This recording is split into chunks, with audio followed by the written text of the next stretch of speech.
George Clooney has spent decades mastering silence. He learned early that saying less often protected more: his image, his privacy, his family. But recently, something shifted. Not a headline, not a press conference, just a series of choices that no longer lined up with the life he once defended. And for the first time, the silence itself started to sound like a confession. A marriage built on control, not chaos. From the outside, George Clooney's marriage always looked like the rare Hollywood miracle that actually worked. No scandals splashed across tabloids, no public feuds, no ugly court filings or whispered accusations caught by paparazzi lenses. When he married Amal, the narrative felt almost too perfect. The eternal bachelor, the charming skeptic of long-term commitment, had finally chosen stability. The man who once joked that marriage simply wasn't for him suddenly spoke about partnership, responsibility, and fatherhood with a seriousness that surprised even his longtime fans. And for a long time, that story held together convincingly. But what most people misunderstood was that this marriage was never designed around constant togetherness. It was never about shared routines, synchronized calendars, or the idea that love requires two people to occupy the same space at all times. Instead, it was built on structure, on boundaries, on the belief that two fully formed adults could choose to intersect without dissolving into one another. From the beginning, it was less about romance as performance and more about control, of time, of exposure, of identity. Even in the early years, George and Amal operated differently from other celebrity couples. Amal's professional life placed her in courtrooms, lecture halls, and international institutions across Europe and beyond. Her work involved war crimes, terrorism, political persecution, and cases that carried real-world consequences far beyond headlines. This was not symbolic activism.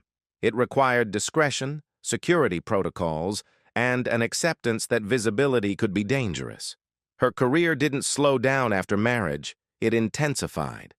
George, meanwhile, remained tethered to Los Angeles, not emotionally, but professionally. It was the city where his career had been built, where his creative relationships lived, and where his identity as an actor and filmmaker still made sense. Los Angeles wasn't a home in the sentimental sense. It was infrastructure, a base of operations, a place he understood instinctively, down to the shortcuts and back streets he often talked about. At first, this difference didn't create tension. It created balance. George spoke about Amal with admiration, not dependence. She didn't orbit his fame, and he didn't attempt to manage or soften her work. They shared values rather than schedules. Their marriage didn't demand constant proximity to feel legitimate. And when their twins arrived, that separation of roles became even more intentional. Privacy was no longer a preference or a luxury. It became a non-negotiable condition for protecting their children. That's why the cracks, when they began to appear, were almost impossible to detect. There were no explosive arguments, no dramatic ultimatums, no sudden public shift in tone. Instead, there were decisions that appeared practical on the surface, but carried weight underneath. A long-held home quietly sold. New citizenship obtained without fanfare. Time divided between continents with increasing regularity. None of it sounded like heartbreak, but none of it felt accidental either. What many people missed is that George Clooney has always been meticulous. He doesn't react impulsively. He plans his exits long before he announces his arrivals. He builds systems that prevent collapse rather than responding to it afterward. And over time, the marriage itself began to reflect that same instinct. Not chaotic, not broken, just carefully managed, in a way that suggested control mattered more than appearances. In that sense, the marriage didn't unravel. It evolved into something quieter, more restrained, and harder to define. And perhaps that was always the point. France wasn't an escape. It was a rehearsal. When George Clooney began spending extended time in rural France, the move was framed as a lifestyle choice. Quieter days, fewer cameras, a healthier childhood for his twins. And on the surface, all of that was true. He spoke openly about the relief of anonymity, about raising children in a place where fame carried no currency and dinner still involved chores instead of screens. But timing matters, and so does preparation. France was not a sudden impulse. The property had been acquired years earlier, slowly integrated into their lives long before headlines noticed. By the time George sold his long-owned home in Los Angeles, the shift was already complete. What looked like relocation was actually consolidation, not of a family, but of options. Around the same period, George and Amal quietly secured French citizenship. Publicly, it sounded symbolic, a nod to Europe, a commitment to a more grounded life. Privately, insiders described something more deliberate. Citizenship didn't just offer residency, it offered legal clarity, stability, a framework that allowed movement without disruption. For someone like George Clooney, that mattered. He has never been reckless with his personal life. Even his wild years were carefully contained. So when sources began describing the Clooneys as operating on parallel tracks, it wasn't an accusation, it was an observation. Amal's professional world remained deeply European, rooted in international law, academia, and courtrooms that demanded her physical presence. George's creative orbit still pulled him back to Los Angeles, to New York, to projects that required immersion rather than remote participation. France became the bridge, not the solution, but the buffer. It allowed the family to remain unified without forcing proximity. It gave the children stability without demanding that one parent abandon their identity, and crucially, it created a scenario where separation, if it ever came, would not feel sudden, hostile, or public. This wasn't about walking away. It was about making sure no one had to fall. That's why those close to the couple insist the move wasn't driven by crisis. It was driven by foresight, by the quiet understanding that love doesn't always fail loudly.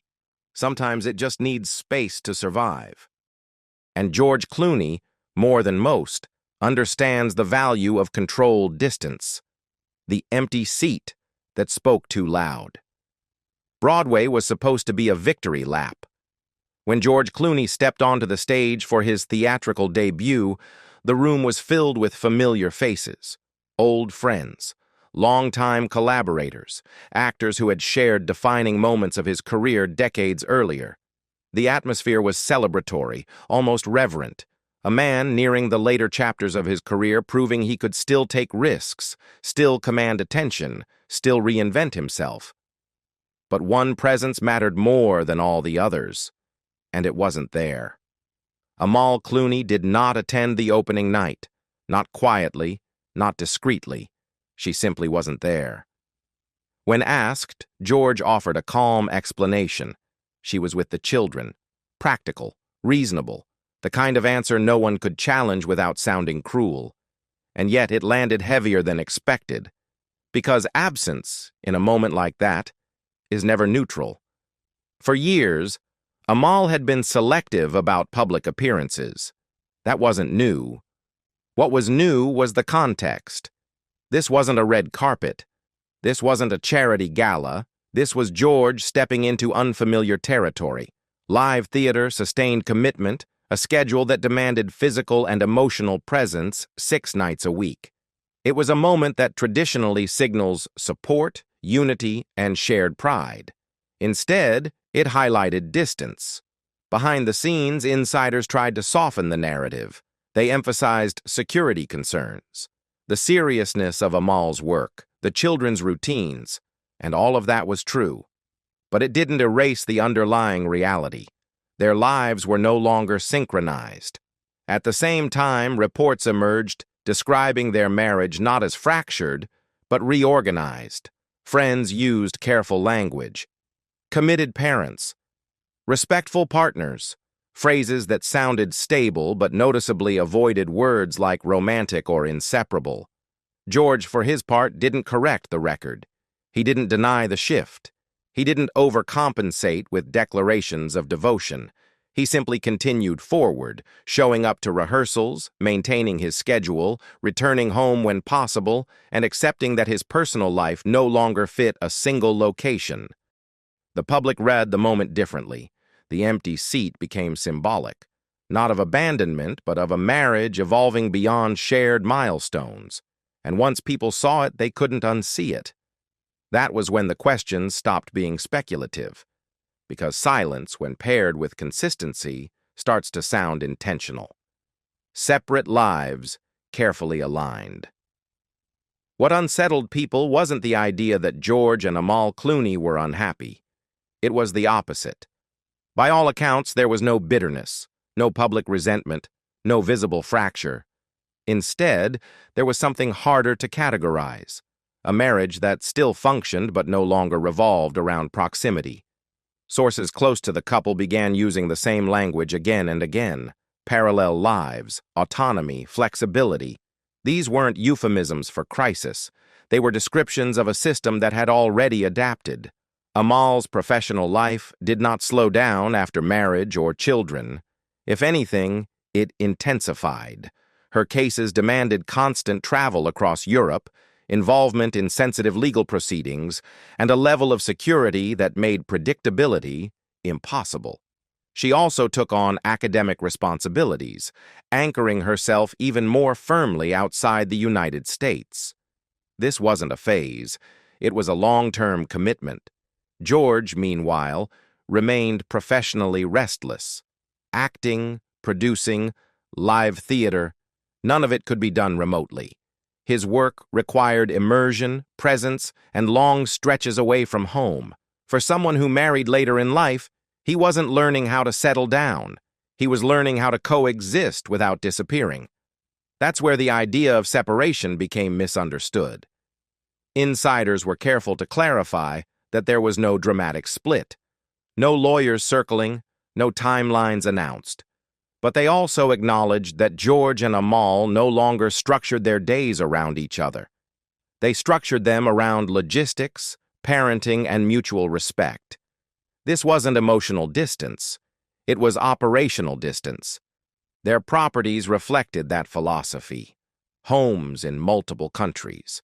No single base that forced compromise. Each location served a purpose, not a fantasy. The children moved within that structure, not between feuding parents, but between two adults who had decided stability didn't require constant cohabitation. And George never denied it. Instead, he reframed maturity. He spoke about security, about no longer needing to win arguments, about understanding that marriage, especially later in life, isn't about possession. It's about alignment, even when paths don't overlap perfectly. To outsiders, it looked like preparation. To George, it was simply honesty. Because when a relationship evolves quietly, the most shocking part isn't that it changes, it's that no one noticed when it already had. The confession without words.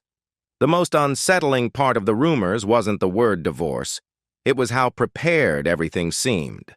By the time reports surfaced about a possible separation agreement, nothing in George Clooney's life looked improvised. French citizenship was already secured. Multiple homes across different countries were already functioning as independent bases. Professional commitments were already divided by geography. Even public appearances were calibrated. Together when it mattered, separate when it didn't. Insiders described it not as an exit strategy, but as contingency planning. A way to ensure that if circumstances ever shifted, there would be no chaos, no scramble, no spectacle. For someone like George, control has always been a form of care. He doesn't wait for collapse, he builds around it. What made the situation harder to dismiss was that none of it contradicted his public statements. He never claimed perfection. He never promised permanence. Instead, he spoke about growth, about becoming less combative, about understanding that love at this stage of life looks different than it does in your 30s. He joked about arguments he no longer wanted to win.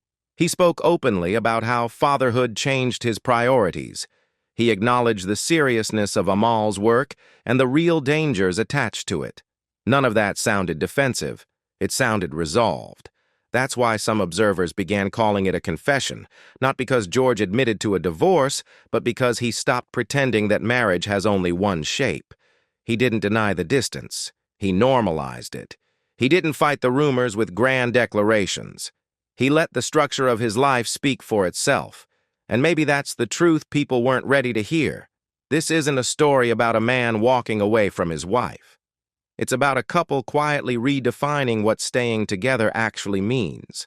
A marriage that doesn't rely on shared addresses or constant presence. One that prioritizes children, autonomy, and dignity over performance. If a divorce ever comes, it won't arrive as a shock. It will feel like the final step in a process that began years earlier, calmly, deliberately, and without drama. Because George Clooney didn't break his silence with words. He did it with choices. So what do you think this really is? The beginning of an ending, or a modern marriage finding its own rules? Can a relationship survive without sharing the same life every day? Let us know in the comments, and don't forget to subscribe for more stories where the truth hides in plain sight.